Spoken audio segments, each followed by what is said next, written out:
Akasvani Imphal Moirangthem Ibehaibi na pau pajari ahanbada maruiba pau. Haukiba pung kunmarida Raija Police na tongan ba mafamsingda thiba humbaki thabak jathabada khusu khulai kayamarum phaгаtle. Kendran hairi laibak asigi tongan ba sahar chamada PME ba seba haudoklagani amasung ISROna mathang thada adita L1 satellite thagatnaba sem sare.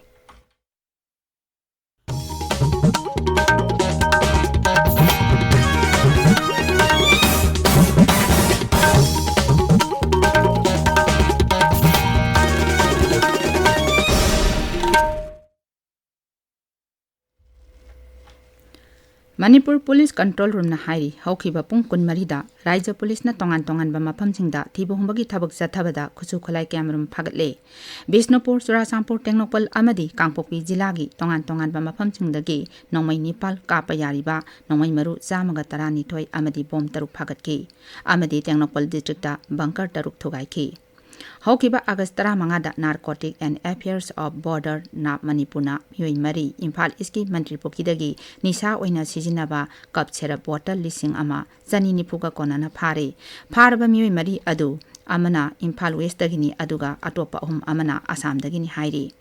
Amoromda SP Imphal West Dr. S. Ibomsa Singna Luchingba Police ki kangbu amana ngarang akaknaba pau ama phangbadagi phayeng amasung kadang bandagi apun lok canal da thibu humbagi thabak jathabada khusu khalai kyamarum phaгаtle.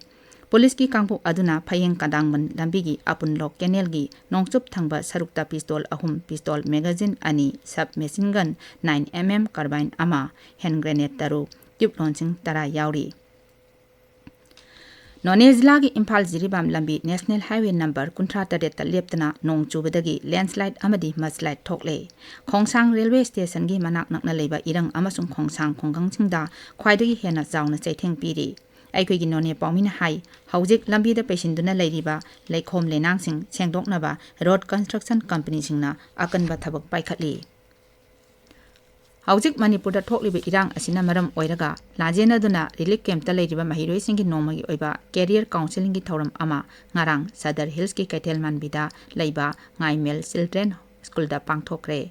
Thoram adu CRPF ki SI Thangtinlen amadi TSA Sadar Hills ki president gi miyang makhada pangthokhibani. Counseling aduda Kaithelman bi relief camp ta leiba mahiroi humbudrarom saruk yakhi. Imphal West, Imphal East amasung Kangpokpi jila singi oina ngasi ayuk pung 5 dagi numidang waidam pung 3 phawa curfew komthokli. Thawbal jila da ngasi ayuk pung 5 dagi numidang pung 9 phawa curfew komthokli. Kaksing Bisnupur jila singi oina ngasi ayuk pung 5 dagi numidang waidam pung 5 phawa curfew komthokli. Tabiriba pawasi Akasvani Imphal dagini. Laibak asigi tongan ba sahar samada PME bus seba haudoklagani haina kendagi information amasung Broadcasting Mantri Anurag Singh Thakur na laukthokre. Kendragi Mantri Mandal na lokhi wari ki matangda pawgi mipam amada Sri Thakur na hai. Project asi lupa koti lising yang kaitare chatuk tara hundai changna paikhat kadabani masida electric bus lising tara mathau tohlagani. Kendragi Mantri Mandal aduna lebak asigi khusa hibasing hena phagatlanaba Biswakarma scheme su haudoki. Maduna imung la kuntrada mateng oiragani. Scheme asigi damal lupa koti lising tarahundegi senphang kaithokle. Loinana Kendra Sarkarna Digital India Program hena pakthok chakthoknaba lupa koti lising taramari samapan supna ahungi senphang kaithoknabasu ayaba pikre. Indian Space Research Organization ISROna mathang thada adita L1 satellite thagatnaba semsare. Masi lebak asigi ahanba numitki maramda thijinnaba space based mission ni. Satellite asina numitki maramda thijinnaba instrument taret pugani. Himachal Pradesh da hokiba numit khadani asida nong kana chubadagi landslide thokpadagi awaba tarba miyosing kanba amadi tengbang pibagi thabak sathari. Rajapal Siva Pratap Shukla amadi Mukhyamantri Sukhbinder Singh Sukhuna Shimla ki Krishnanagar da satuna mafam adugi pibam yangchinkre. Sarkar ki maikaidagi pangba yaba mateng chu pangani haibagi thajaba chu pirangki. Mukhyamantri ki maikaidagi Raja Sarkarna mausana thoanba khudongthibasing thengnanaba lupa koti sanipan kaithoktuna thamle. Raja sigi oina handaki nongju tha asida miyoi sahum kuntare sikhi aduga miyoi sahum tarani palomna aso apan nangki isauna maram oiduna miyoi kuntrani pan thiba khangdana leiri.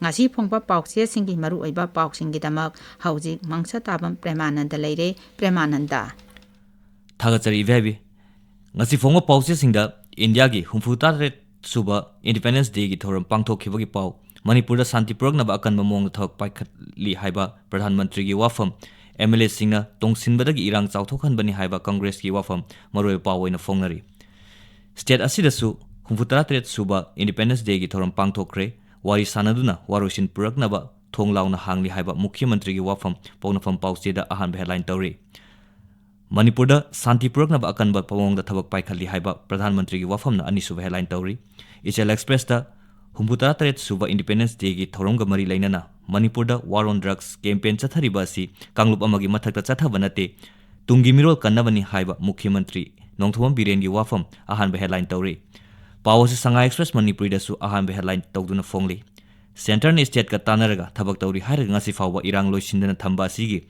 aron baizana karino haina Congress ki lusingba gai khangam na fongdokki wafam Ichel Express da ani suba headline tawri Sanga Express English da NSNIM amadi Government of India anigi marakta lagliba August 18 da wari sanarba yai flag amadi constitution asi aikhogi hakni haiba NSNIM gi luchingba Twingalen Muivagi wafam ahanba lamai da headline tawri Imphal Press da Mapan gi safuna lamdam asida charangnaba thokanbani haiba Chief Minister gi wafam ahanba headline tawduna fongli Kautrukta khungakliba khunjasingna kuki khuldagi kom matai mnaw kankhre haiba pauna ani suba headline tawri Pawasi Huilan Paw amadi Irebak da su ahanba lamai da fongli Huilan Paw da Manipur da su 63 lak suba ningtam numit thoram pangthokre lanjenari basing makhogi hanagi laifamda leihanbadi oithokhiroi haiba Mukhyamantri Biren gi wafam ahanba headline tawduna fongli Mafam ahumda nongmai kapna kre low suba sing nongmai kaptuna talakre haiba pauna ani suba headline tawri Irebak da None district da landslide amadi mudslide thokre haiba paw ahanba headline tawri Operation da nongmai nipan maru chamaga tarnithoi amadi explosive taruk fare haiba pauna ahanba lamai da fongli Sanalebak da PNW leibasing wari sanarga tangdu laitaba hanjilhansi wathogasi lanai interest da mioi kharana amadi mapan gi safu na thokhanbani haiba Chief Minister gi wafam ahanba lamai da fongli Manipur Mail da Anauba Manipur ma semgat minarasi haiba Chief Minister gi appeal ahanba headline tawri Manipur tholiba wathok asiga mari lainana August 19 da Assam da pangthokkiba miyam gi mifamna laukhiba warep Prime Minister Office da thakre haiba paw anchor kalam da fongli People's Chronicle da Manipur da santi hanjilakli haiba Pradhan Mantri gi wafam ani suba headline tawri Nongkana chubadagi National Highway 37 da Jingning khaibadagi lambi fauna khidra haiba paw ahanba lamai da headline tawri CBI na Manipur gi matang da thijinaba officer yankayum do deploy tawkre haiba paw amasu ahanba lamai da headline tawri Pawasi Tamil Times su ahanba lamai da headline tawri Ganfu Mail da Manipur gi Naga MLA sing Yanglen Saru yawdaga pangkhak oire haiba NSNIM gi wafam ahanba headline tawri Nongkana chubuna maram oiraga Imphal jiri lambi paringda Jingning khaibadagi gari kaya lambi da panduna leire haiba paw asina ani suba headline tawri Pawasi Tamil Times da ahanba headline tawduna fongli Ibehaibi